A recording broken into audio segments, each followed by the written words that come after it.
बहुत पुराने जमाने की बात है। एक गरीब व्यापारी था जो अपने घर परिवार का पेट पालने के लिए दूर के शहरों में जाकर व्यापार करता था। एक बार वो व्यापारी व्यापार करने के लिए किसी दूसरे शहर में जा रहा था। रास्ते में उसे एक पहाड़ी से होकर गुजरना पड़ा। दोपहर का समय हो चुका था।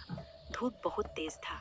उसने सोचा, क्यों न किसी पेड़ की छांव में थोड़ा आराम कर लिया जाए। यही सोचकर उसने आराम करने के लिए उचित और छायादार जगह ढूंढने लगा। ढूंढते ढूंढते वो एक सुनसान जगह पर पहुंच गया। तभी उसे एक बहुत विशाल और छायादार पेड़ दिखाई दिया।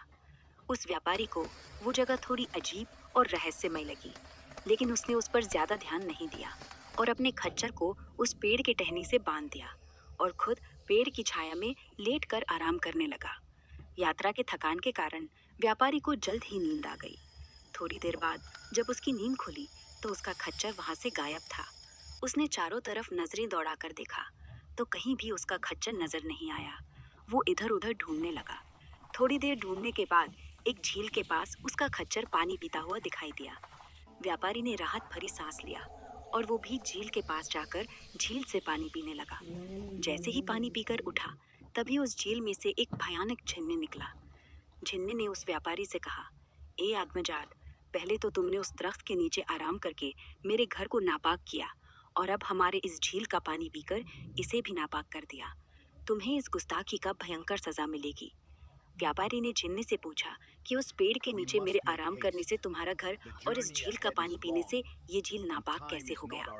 जिन्ने ने कहा, ए गुस्ताख आत्मजात, तुम एक इंसान हो और ये झील हम जिनों का है, और जिस दरख्त के नीचे तुम आराम कर रहे थे वो हमारे घर के सामने है। तुमने देखा नहीं, वहाँ 3 पत्थर के स्तंभ और एक बंद दरवाजा था। तुम्हारे नापाक कदम ने हमारे उस घर और इस झील दोनों को नापाक किया है। मेरे घर और इस झील को वापस से पाक करने के लिए तुम्हें अपनी जान देनी पड़ेगी। उस व्यापारी ने कहा कि मैं ये गरीब व्यापारी हूँ, व्यापार के लिए दूर शहर जा रहा था। बहुत तेज प्यास लगी थी, इसलिए इस झील से पानी पी लिया। अगर मुझे पता होता कि इस झील से इंसानों को पानी पीना मना है तो मैं ये गलती कभी नहीं करता। ये गलती मुझसे अनजाने में हुई है।